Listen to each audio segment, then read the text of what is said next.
Doctors are trained to trust patterns. Symptoms repeat. Causes align. Outcomes follow rules. Even when people are frightened, the body still obeys a familiar logic. You learn to read it the way you read a chart. I believed in those rules until the night a patient arrived who didn't fit inside time the way the rest of us do. If you work long enough in hospitals, you learn the sound of the night shift. The building never truly sleeps.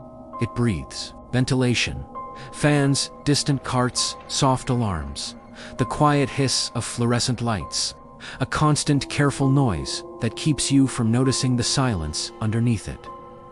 That night, the silence felt closer than it should have.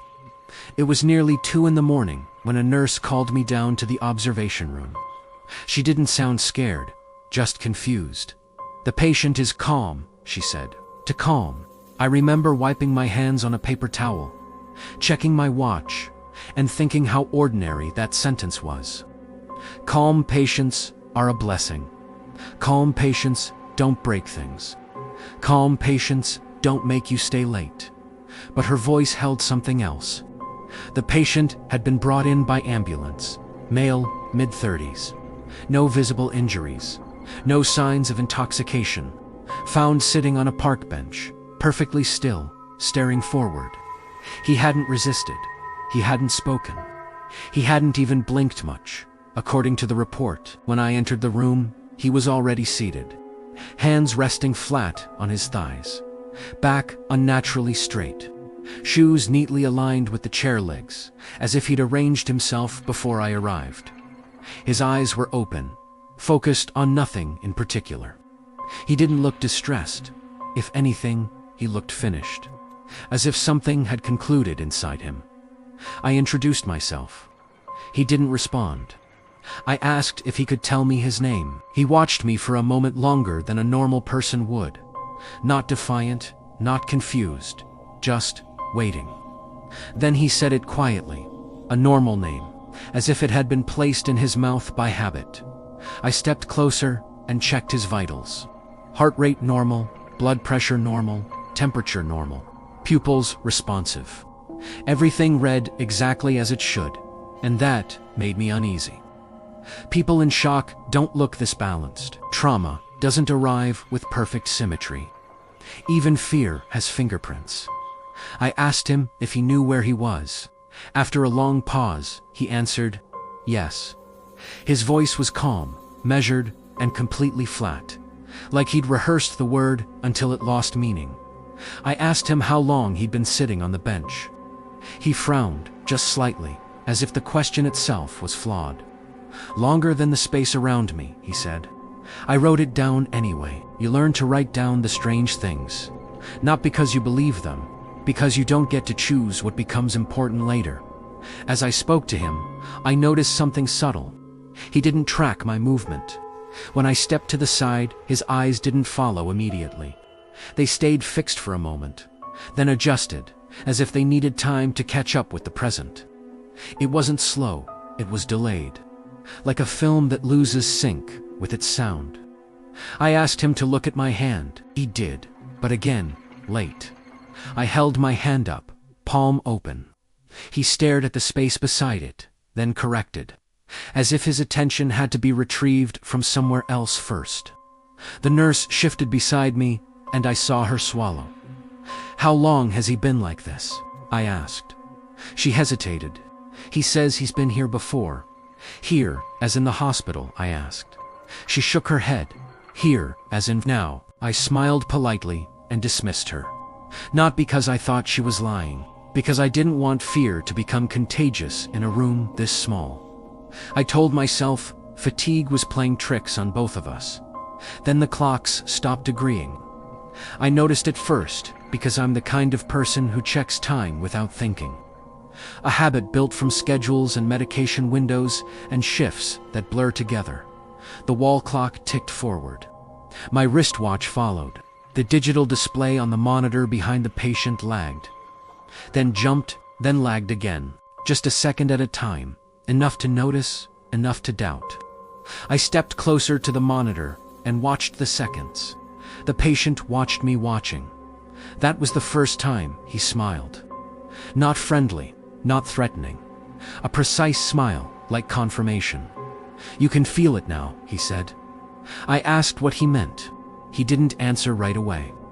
He leaned forward slightly, and the air in the room changed. Not colder, not darker, thicker, as if the space between objects had gained resistance. Like moving through the room required more permission than it had a moment ago. "I didn't mean to stay," he said. "I just stopped between moments. I felt my mouth go dry. I told myself not to react. Patience project. Stress does strange things. People say odd things when their minds are trying to protect them. I'm going to ask you to take a breath for me," I said, keeping my tone steady. He inhaled. He exhaled. Perfectly. Then he stopped breathing, as if he'd never needed to. Not holding his breath, not straining, just paused. I checked his pulse again. Still normal. That detail shouldn't be possible. I looked up at his eyes. They were open, and they were not aligned with his face. Angled just enough to make my skin crawl, like he was looking at something standing beside me. Something I couldn't see. "I wasn't alone there," he continued. "I thought it was a shadow at first, but shadows don't adjust." The lights flickered once. A single soft dip, like the building had blinked. I forced myself to stay calm and took one step back. The patient did not react. Instead, the corner of the room darkened. Not gradually, not naturally.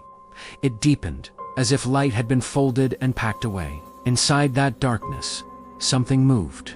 I didn't see a shape. I saw displacement, like the space itself had been bent out of agreement. My stomach tightened. My body wanted to step away from that corner. My training told me to keep my posture neutral, to avoid escalating the patient, to keep the room safe. But this wasn't the patient. This was the room. The patient turned his head toward the corner with a calm that didn't match the movement. "It learned my pace," he said softly. "That's when it let me leave." I asked what he meant by let. He didn't answer. He stood up.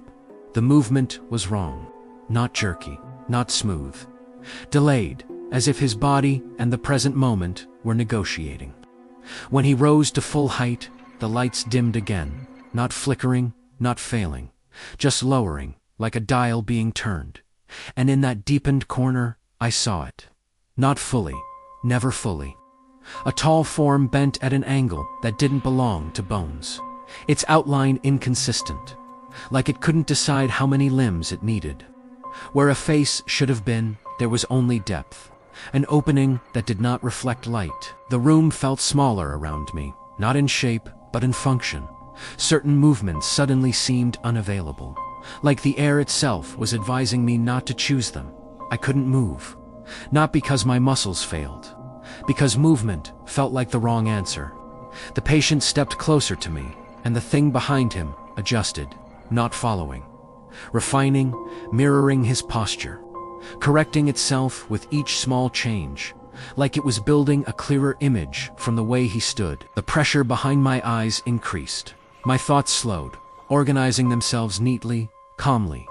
Panic tried to rise and failed, smoothed down by something patient. "I'm late everywhere now," he said. "I don't fit inside seconds anymore." He paused, then added, almost gently, "Neither will you." I broke eye contact. It was instinct, not bravery. I focused on the floor tile between my shoes, on the crack in the grout, on something that belonged to my world. The pressure vanished instantly. The light stabilized. The corner returned to normal. The room exhaled. The patient sat back down as if nothing had happened. His hands returned to his thighs. His posture returned to that careful straightness. His face returned to neutral, like the scene had been reset. Security arrived moments later, responding to an alarm I don't remember triggering. The nurse stood in the doorway, pale but trying to look professional. 2 guards entered and asked the patient to come with them for further evaluation. He stood again, slow and delayed, but normal enough that the guards didn't notice. Before he left, he looked at me, not into my eyes, past them, like he was checking something behind me one last time. Then he said, very quietly, "Don't stop in the gaps," and he walked out. I never saw him again. The report the next day was clean. No record of a darkness in the corner. No mention of clocks disagreeing. No mention of the way the air behaved. Just an intake note about a disoriented male found unresponsive in public. I tried to accept that. I tried to let my mind place the night into the category it wanted. Exhaustion, stress, a shared misinterpretation of ordinary things. That explanation lasted until time started behaving differently around me. It wasn't dramatic at first. A second-hand skipping, then catching up. A microwave clock that ran a fraction late. A wall clock that seemed to hesitate before moving forward, like it needed permission. Then came the smaller details. The ones you only notice after you've been given a reason. Reflections that copied me a fraction of a second late. Not always, just sometimes.